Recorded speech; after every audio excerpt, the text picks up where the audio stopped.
I don't know why it is that often the weather seems to match a man's moods, but this day in particular it had run a perfect parallel to mine. But at last the storm broke, and so did I. The only way to ease my mind was to turn to action. Scotland Yard was the perfect place to begin.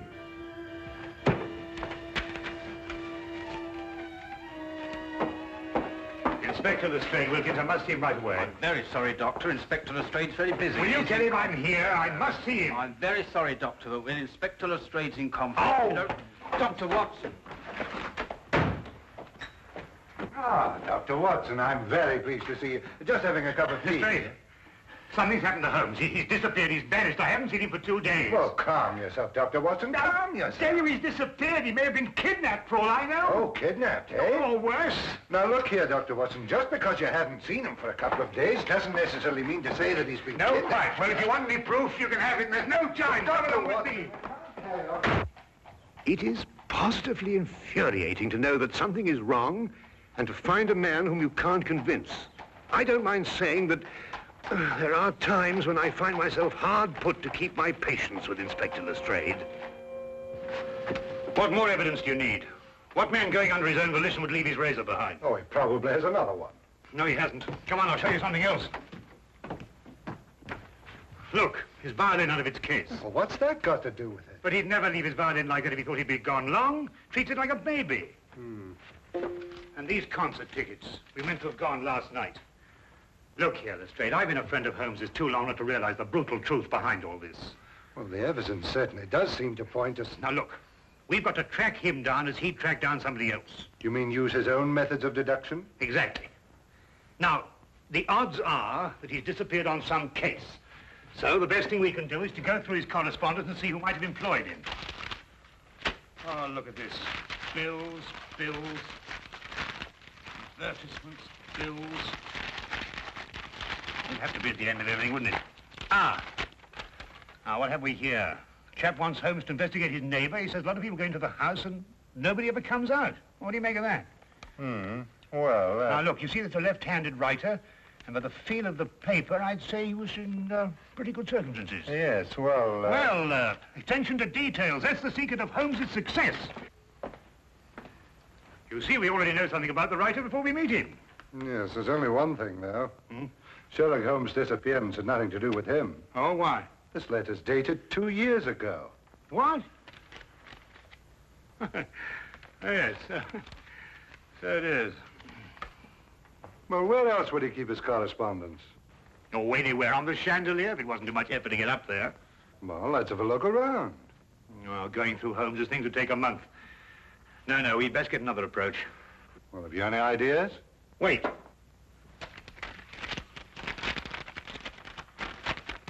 Dear sir, please call upon the undersigned at the earliest convenience on a matter of extreme urgency. Signed, John Smithson, Ye Quaint Old Curiosity Shop, 7 Bachelor Lane. It's dated 3 days ago. You know, this might be it.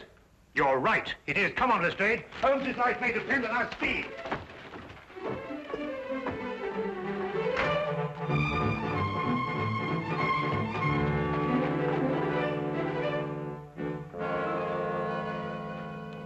Sinister looking place. Well, it looks just like any other old curiosity shop to me. You think so? Then why was this Smithson so keen to get Holmes here,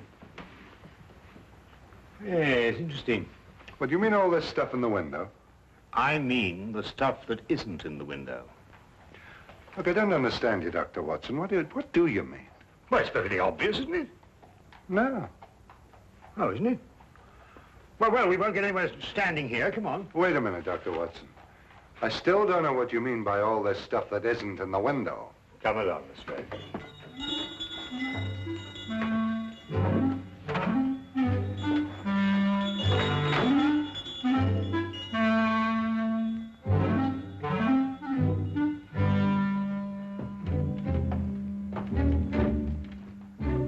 Good afternoon, gentlemen. Good afternoon. You, I presume, are the proprietor, John Smithson. Yes, that is correct, sir. That is correct. Well, I'm Dr. Watson, and this is Inspector Lestrade. We've come to inquire about Sherlock Holmes. Sherlock Holmes? Yes, a tall fellow, thin. Wears a deer-stalking cap. I'm afraid I've never met the gentleman, no. But you wrote him a letter saying you wished to see him on a matter of extreme urgency. You must be mistaken, sir. I'll take a look at this letter.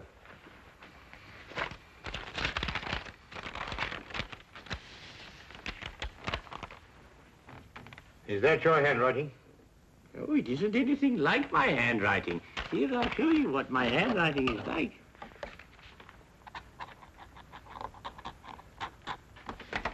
Do you notice any resemblance between the two? Well, no. Well, then who could have written it? I couldn't say. Perhaps a practical joke. At any rate, all is well here, and I'm fortunately in no need of help. Oh. Well, do you mind if we browse around a bit? No, browse indeed, gentlemen. I like to think of my shop as an oasis of tranquility in life's busy thoroughfare.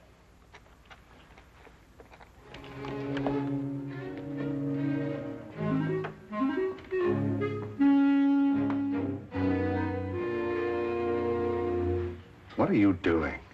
I'm looking for evidence that Holmes was here. Well, you heard what he said. Yes, I don't believe a word of that. There's something about him. I don't trust him. It's as if I'd seen him before somewhere. Well, that's not very scientific. No, perhaps not. But I'd like to have a look round anyway.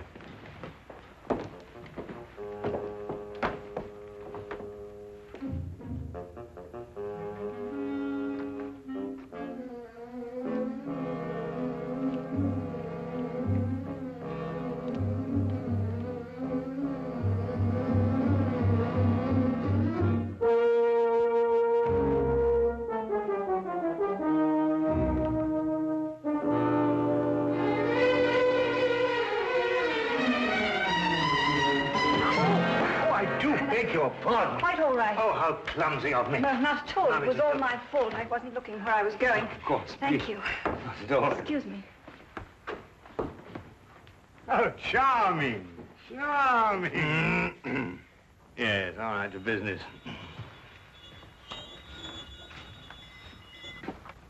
Ivanhoe. I must remind myself to read that again sometime. What's this? Proper deportment of young ladies in polite society. What a fabulous title. I'm afraid that book is not for sale. What do you mean, not for sale? I understand everything in this shop is for sale. Yes, everything except the books on that shelf, sir. And now the shop is closing. Nearly 2 o'clock in the afternoon. Yes, for repairs. I have the decorators coming in. I'm afraid I must ask you to leave, young man.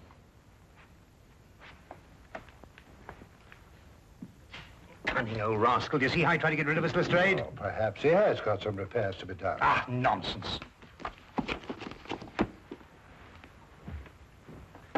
I insist on buying that book. Been looking for it for years. The proper deportment of young ladies in polite society. Precisely. I've been meaning to read that since I was a lad. Very well, young man.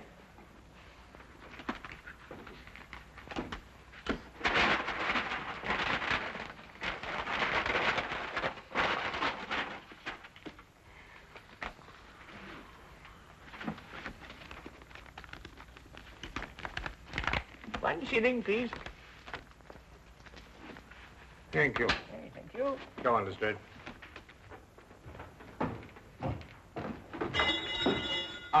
Excuse me, Governor. Not at all.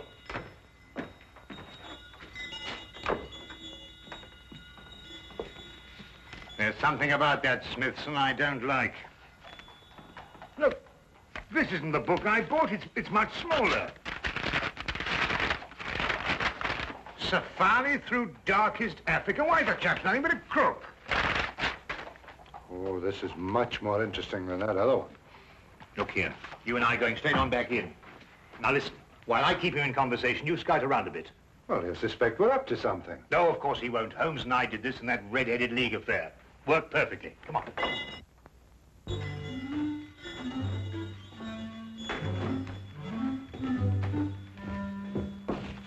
You've sold me the wrong book. My dear sir, Deliberately, if you ask me. Did I assure you, Safari through... This is the book I wanted. No, that's not for sale. That happens to be a first edition, of which there are only 3 copies in existence. Proper deportment of young ladies in polite society. Now, that's the book I bought, and that's the book I... Dr. Watson. Holmes's clothes. I found them in an old pilot's chest. Oh, good Lord.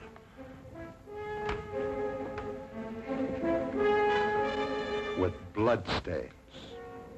You thief! What have you done with him? You're under arrest, sir, and I warn you, anything you say will be taken down, and maybe you... There you go, stop him! Don't let him get away! Oh, no, you don't. Watson, Lestrade, you idiots! Get out of the way! Oh, oh.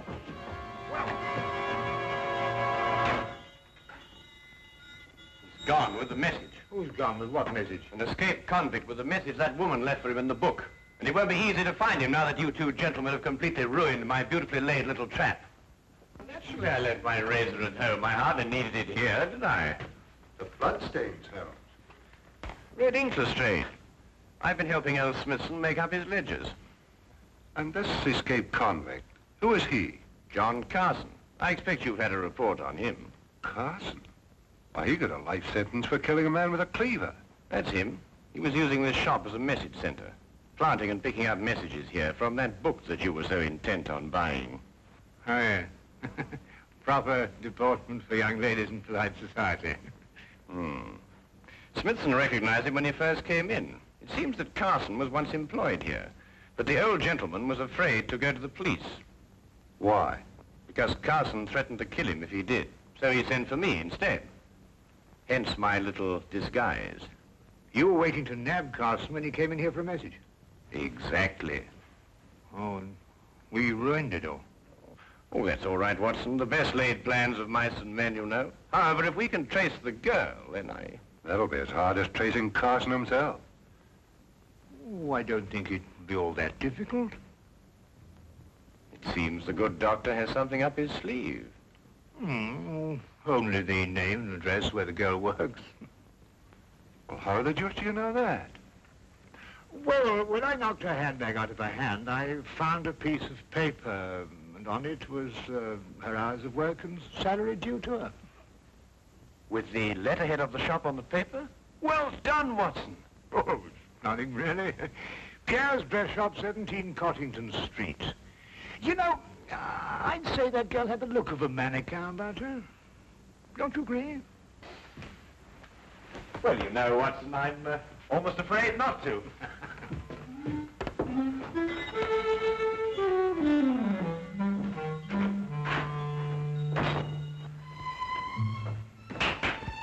And now, mesdames and messieurs, you will see the supreme creation of Pierre with me, myself. Your niece, monsieur, she will find this ensemble irresistible. You did say your niece, n'est-ce pas? Yeah. Returning for the holidays from school in Switzerland, sir. Yeah. Oh, it's exquisite, no? Such symmetry, such subtle lines.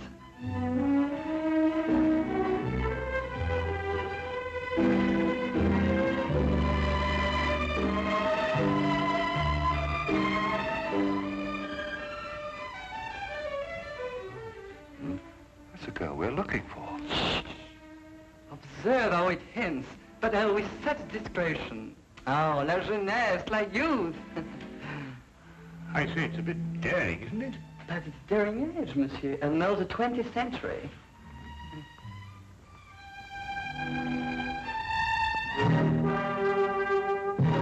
I wonder, sir, if I might have a word with the young lady in private. But... Officially, Monsieur, I'm Inspector Lestrade of Scotland Yard.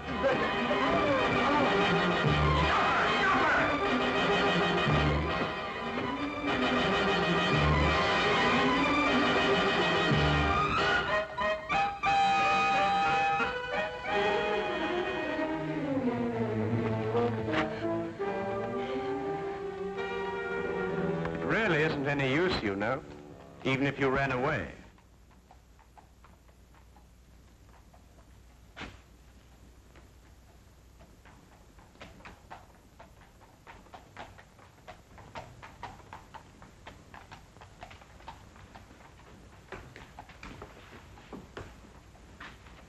Well, I do not understand. Never before has one of my girl acted so.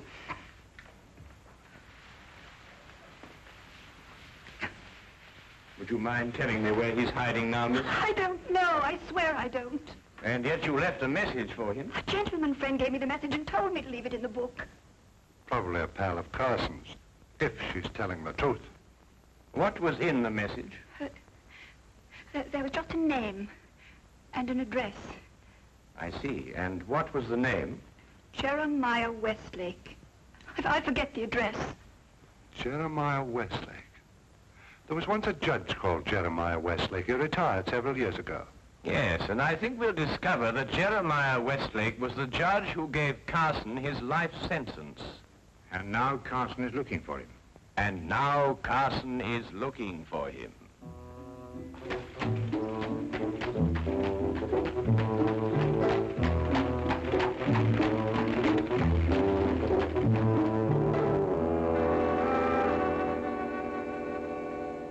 Mr. Holmes, Dr. Watson, and Inspector Lestrade.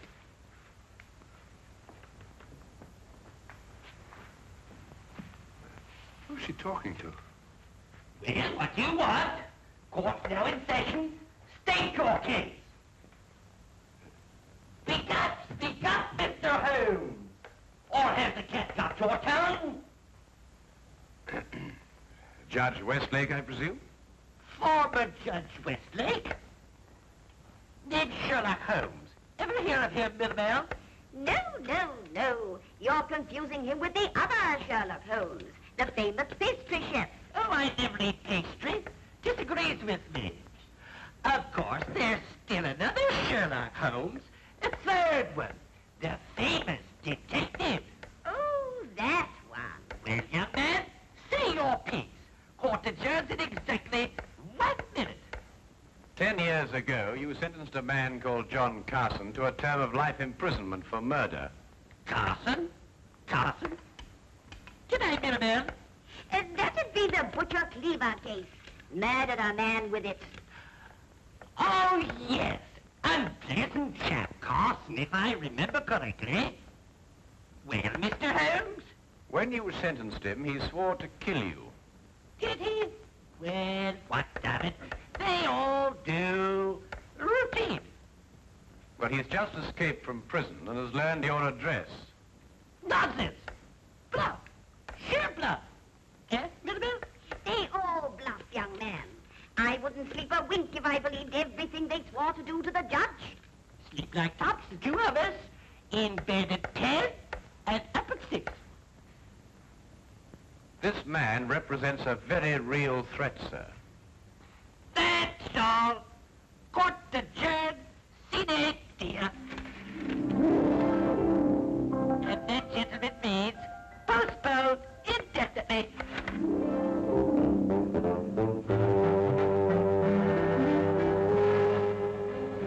Do forgive us our little whimsy, gentlemen. Hobby, you know. They're our children, really. We have no others, you see. It's a delightful hobby, Mrs. Westlake. About this man Carson, sir. With your permission, I'd like to place a guard in the house. Until we apprehend him, of course. Oh, dear me, no. Trembling heaven knows what all over the place. I wouldn't hear of it, Inspector. We appreciate it, though. Speaking as a medical man, sir, knowing this murderer's mentality, I must advise you to... Sorry, Doctor, but we can't give in to idle threats. Why, we wouldn't have any law if we did. Won't you gentlemen join us for tea? Thank you, Mrs. Westlake, but perhaps another time. No, you mustn't take these things so seriously. Good day, Mrs. Westlake, and thank you. Good day, Mr. Holmes. Do come again sometime. You must see our Punch and Judy. With pleasure. All the same, sir, I'm going to station my men outside the house. Well, all right, but tell them not to step on my petunias.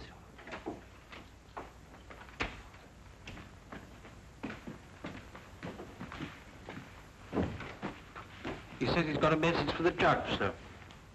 I'm Westlake, my man. Here you are, Governor.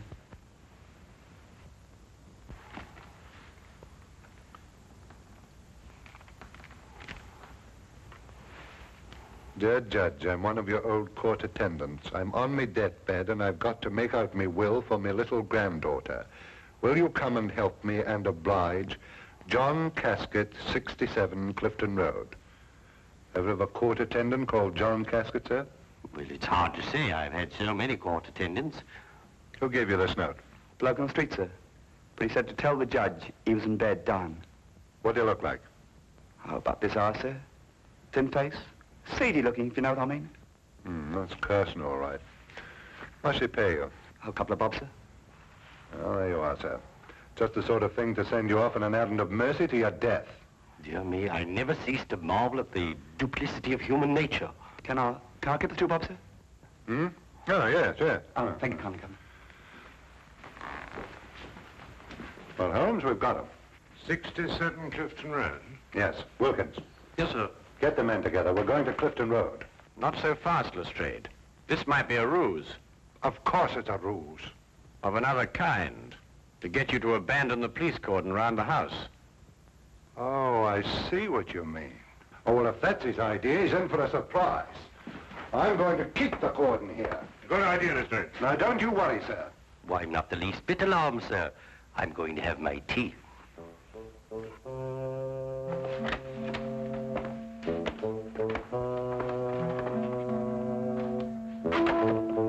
Don't budge from here. If you let anyone in this house, I'll have you skinned.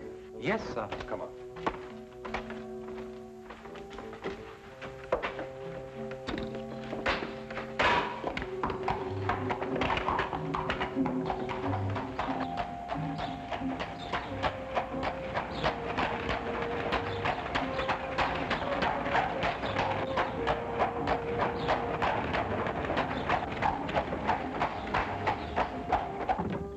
Oh, well, nab him either way. At Clifton Road or when he tries to break into the judge's house. Lestrade, who did that messenger describe? Carson, of course. And who else? You mean who else? Himself. He described himself, Lestrade. Cabby, turn around and go back to the house at once. As fast as you can. At last, I understood the cause for Holmes' concern. We had gone off and left the killer with the very man he'd sworn to kill. John Carson wasn't the kind of man to miss an opportunity like this. He was there, and we were not. There was nothing left for us to do but hope, and every passing second was against us.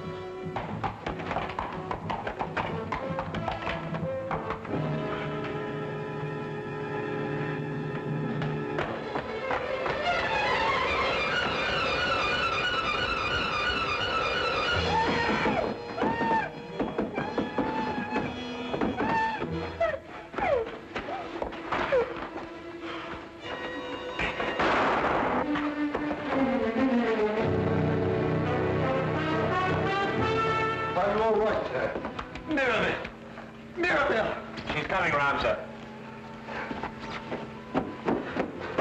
The maid's all right.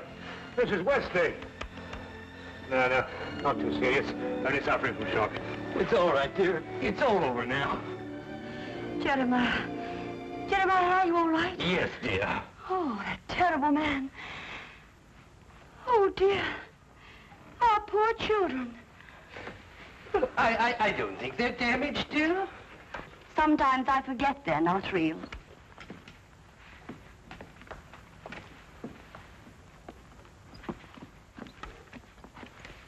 Of course we're real.